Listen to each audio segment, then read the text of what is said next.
Top کے جو شہر ہیں جدھر سے لوگ زیادہ جاتے ہیں اور جہاں پہ انسانی اسمگلنگ جو ایجنٹس مافیا وہ سرگرم ہے، اس میں آپ کا گجرانوالہ ہے، گجرات ہے، پھر آپ کی کشمیر کی سائڈ ہے، پھر یہ لاہور کی باری آتی ہے، اور جو دوسرے شہر ہیں ان کی باری آتی ہے۔ اب جس طرح ایف آئی اے جو ہے وہ اس کی ایکسیس پورے پنجاب میں ہے، لیکن انہیں کشمیر میں ایشوز آتے ہیں جو کہ قانونی جو لیگلز ایشوز ہیں وہ بہت زیادہ پیچیدہ ہیں۔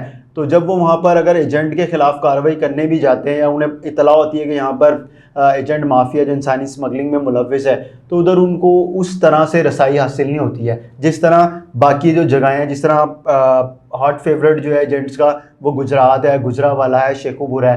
تو اگر ایف آئی اے چاہے تو یہ سب چیزیں رک سکتی ہیں۔ اب ایجنٹس ابھی بھی تو گرفتار ہو رہے ہیں، اب جب ان کو اگر سزا کے لیے پیش کرتے ہیں، عدالتوں میں لے کے جاتے ہیں، عدالتوں سے بھی پھر ان لوگوں کو ریلیف مل جاتا ہے۔ تو کبھی ایف آئی اے کے لوگوں نے، جو افسران ہیں، جو کیس کے تفتیشی ہیں، انہوں نے دوبارہ چیک کیا کہ دوبارہ اپیل دائر کی کیس کے حوالے سے کہ اسے کیوں چھوڑا گیا، اس میں کہاں جو ہیں ویک پوائنٹس تھے جن کی وجہ سے جو ایجنٹ ہے وہ رہا ہو گیا۔ اور ایک ایجنٹ ظاہر سی بات ہے وہ لاکھوں روپے لے رہا ہے، تو وہ اپنے ساتھ جو ایف آئی اے کے لوگ ہیں ان کو بھی اسی طریقے سے وہ نوازتا ہے۔ تو ایک ایجنٹ اگر ایک مہینے کے اندر 20-25 لوگ بھی بھیجتا ہے تو آپ حساب لگا لیں کہ ایک شخص وہ 25 لاکھ روپے 30-35 لاکھ روپے کے دے کے جا رہا ہے، تو اس کی کیلکولیشن کر لیں تو اس کو تو ایف آئی اے کو دیتے ہوئے تو اسے کوئی پیسے دکھیں گے ہی نہیں۔ اچھا افراد، آپ نے ایک پوائنٹ اٹھایا ہے کہ جو کشمیر کے ایریاز کے اندر ایجنٹ ہیں ان تک ایف آئی اے کی جو رسائی ہے وہ اس طرح ممکن نہیں ہے جو پنجاب کے اندر یا ملک کے دیگر شہروں سے کے پی کے میں ایف آئی اے کارروائی کرتی ہے۔ تو جو پنجاب کے اندر یہ سب کچھ سب سے زیادہ نیٹ ورک پنجاب میں چل رہا ہے، اس کے باوجود ایف آئی اے کو جہاں پہ ایکسیس ہے اس کے باوجود وہ چل رہا ہے، تو کیا وجوہات ہیں پھر؟ اس کی یہی وجوہات ہیں۔ دیکھیں، ایک شخص ہے ایجنٹ، اس کو انہوں نے 2 سال پہلے گرفتار کیا انسانی اسمگلنگ کے کیس میں ہی، اور 2 سال بعد وہ رہا ہو جاتا ہے۔ اب یہ جو واقعہ پیش آیا اس میں دوبارہ اس کو پکڑا گیا ہے یا نہیں، ابھی کوئی نہیں پکڑا گیا۔ کیا ایف آئی اے نے یہ دیکھا کہ جن لوگوں کو ہم نے پکڑا تھا وہ کتنے اشتہاری ہیں؟ یہ جو ان کے پاس اگر کوئی ڈیٹا وہ کلیکٹ کریں اور اس کے بعد وہ دیکھیں کہ ہم نے کتنے اشتہاری جو ہیں ان کو نہیں پکڑا اور کتنے لوگ ہمارے پاس ہیں۔ اب حکومت نے، جس طرح اب یہاں پہ ہوتا ہی ہے کہ کوئی بھی واقعہ پیش آتا ہے اس وقت تک کوئی، آپ دیکھیں گے جو متعلقہ ادارہ محکمہ ہوتا ہے اس کے لوگ وہ ایکٹیو نہیں دکھائی دیتے۔ وزیر اعظم نے نوٹس لیا کہ یہ جو واقعہ پیش آیا ہے اس کے خلاف جو ہے جلد از جلد جو ہے کمیٹی اپنی رپورٹ پیش کرے، کریک ڈاؤن کیا جائے، جتنے بھی ایجنٹس ہیں ان کو گرفتار کیا جائے۔ اس کے بعد یہ سب چیزیں ہمیں دیکھنے میں نظر آئی۔ اب کمیٹی کا کیا کام ہے؟ کمیٹی جو ہے وہ بڑی بھی حد ہے، وہ متعلقہ لوگوں سے پوچھے گی، اندر دیکھے گی کہ کون لوگ ملوث ہیں، اس میں ایف آئی اے کے کون لوگ ہیں جن کی مدد سے یہ انسانی اسمگلنگ ہو رہی ہے، اور ایجنٹس مافیا ایف آئی اے سے بھی زیادہ مضبوط ہے۔ تو یہ سب پہلو ہیں جن کے اوپر دیکھنا چاہیے، سوچنا چاہیے، اور یہ بھی آپ دیکھ لیے گا 3-4 دن بعد دوبارہ سے سب چیزیں نارمل ہو جائیں گی اور پھر سب بھول جائیں گے۔ پھر اگر اگلے سال دوبارہ سے اسی طرح کا کوئی کشتی الٹ گئی یا جہاز الٹ گیا، اس میں پاکستانی مر جائیں گے، تو پھر لوگ شور میں جانا شروع کر دیں گے، متعلقہ ادارے پھر ایکٹیو ہو جائیں گے۔ لوگ کیوں جانا چاہتے ہیں؟ اتنے پیسے لگا کے ایک لیگل پروسیس بھی ہے، اس لیگل پروسیس کو چھوڑ کے لوگ انلیگل پروسیس سے جانا چاہ رہے ہیں اور اپنی جان خطرے میں ڈال کے جاتے ہیں۔ کیا وجوہات ہے اس کی؟ عمر، یہ تو عرصہ دراز سے چلتا آ رہا ہے کہ لوگ نا لیگل چیز کو چھوڑ کے انلیگل کی طرف زیادہ جاتے ہیں۔ اب دیکھیں نا کہ ایک تو شخص ہے، اس کی جان بھی چلی گئی اور اس کے لاکھوں روپے اب وہ کہاں سے آئے تھے؟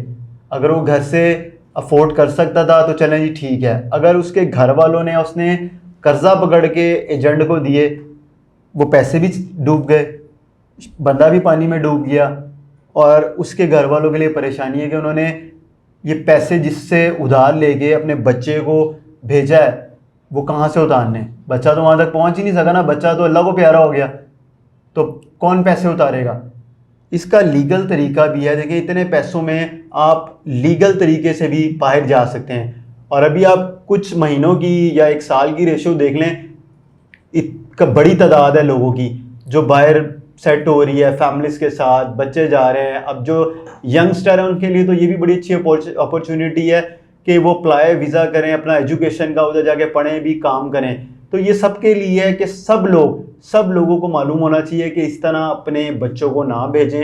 یہ ماں باپ پہ ڈپینڈ کرتا ہے کہ ماں باپ کو پتہ ہونا چاہیے. اب ایسے بھی ماں باپ تھے, ہم سن رہے تھے ان کی جو گفتگو تھی کہ ان کو پتہ ہی نہیں تھا, بچہ لگا پڑا ہوا تھا کہ میں کہیں جا رہا ہوں, کسی کنٹری جا رہا ہوں, اپنا وہ پروسیس میں سب چیزیں لے کے چل رہا تھا. اور جب بچہ وہاں پہ ڈوب گیا تو اس کے بعد ماں باپ کو پتہ چلا کہ بچہ تو لاپتہ ہے. پھر وہ اطلاع آتی ہے کہ بچہ تو ٹرکی جا رہا تھا یا سوئٹزرلینڈ جا رہا تھا, کینیڈا جا رہا تھا. تو اس طرح جانے سے بہتر ہے کہ آپ اپنے پاکستان میں رہ کے ہی کوئی کام کر لیں تاکہ آپ اپنے ماں باپ کے پاس ہوں اور آپ کی جان بھی محفوظ ہو. جی ناظرین, آپ نے گفتگو سنی, امید ہے کہ آپ کو یہ گفتگو پسند آئی ہوگی. اپنے میزبان منواد کو دی اجازت.